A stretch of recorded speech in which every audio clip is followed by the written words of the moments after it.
January 2006. Disney bought Pixar wholesale after many failed attempts of backing other CGI studios to replace them, and ever since then, they've become a sequel factory for their already existing properties, along with very hit-and-miss original work. But before becoming part of the Disney empire, Pixar had a request, and that was to make 3 movies they had planned for a while that Disney would never greenlight otherwise. These movies were Ratatouille, WALL-E, and Up. These 3 movies are what I like to call the golden age of Pixar trilogy. Rat Movie and Up have already been talked about a lot for being masterpieces of animation and cinema, but I rarely see anyone give the same praise to WALL-E these days. I see it get the short end of the stick compared to other Pixar movie discussion. I usually just hear, that was good, with no elaboration. Not to mention the frustrating recurring critique being, well, the first act was great with no dialogue, but when it went to space it became dumb, which I think downplays a lot of the great aspects of this movie. So today's episode, I'm gonna tell you all the great things about WALL-E. And no, not just because it stars robots and I like robots a lot, though that is a factor.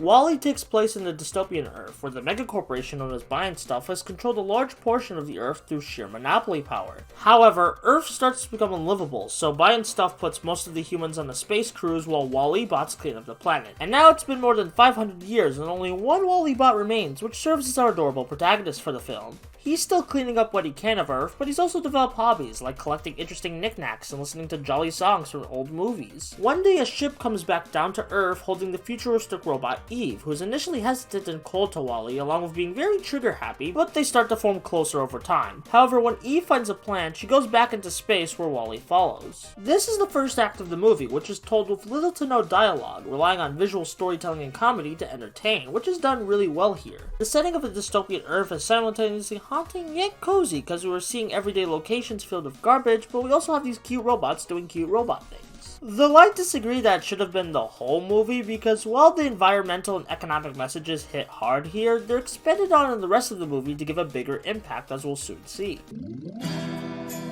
Before we go into space, I want to quickly touch on WALL-E and Eve. WALL-E and Eve aren't just adorably entertaining together in their character interactions that highlight the contrast between Eve's determination and WALL-E's naivete, but they care and help each other out, as in certain points of the story, they both have to repair or save each other. These moments of comedy and drama between the two are beautifully done despite them not being able to say full sentences, which is probably the best example of all the effort the animation team put into this movie. WALL-E ends up on a space cruise where we see that humanity has been lazy, having given up on Earth and just enjoying what they have on the cruise. Not only has everyone become big, but when they speak, they sound bored. This is every day for them. It's fine, it works, but it's not exciting anymore because of the lack of risk and change. When WALL-E slapsticks his way through the cruise and messes some people's daily routines, they find something new in the world around them, something that makes them happy, as excitement returns to their vocal delivery. We see this arc most with the captain of the ship, as he becomes very interested in Earth and starts to take the risk to go back. Even if it's not going to be perfect and they'll have to work a lot to make it a nice place to live again. But it sure is better than stagnating and doing nothing in space. However, a villain attempts to stop the captain from going back to Earth, and that's Otto!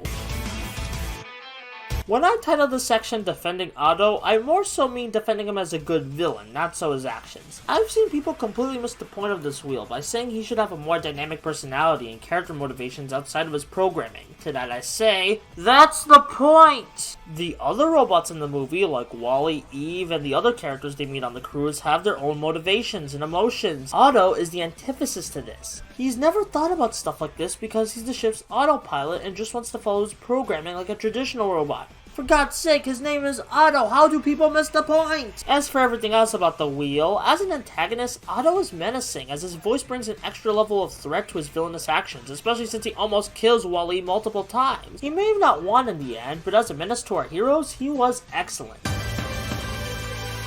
WALL-E is one of my favorite movies ever. Its themes of love, greedy corporations, environmental care, and taking a risk are just beautifully done. What's great is these themes aren't explicitly said to the audience, but the audience can still easily pick up on it through the visuals and story, but not in a frustrating way, as it's all there in the movie, no extra material needed. It's why I don't think the second and third acts are a problem, not just because the dialogue for the humans is well written, but it doesn't take away from this film's thematic richness, and instead enhances it. Even if you take out my pretentious thematic analysis about corporate greed and human passion, you still get a visually gorgeous film with adorable cute robots, so it's a win-win for everyone. With all that being said, I'm pretty confident in saying that not only is WALL-E my favorite Pixar film, but my favorite animated film of all time. I really hope more people talk about WALL-E as we reminisce on Pixar's backlog in the coming years. With all that being said, I hope you enjoyed the show. Make sure to tip your waiters, and I'll see you in the next one.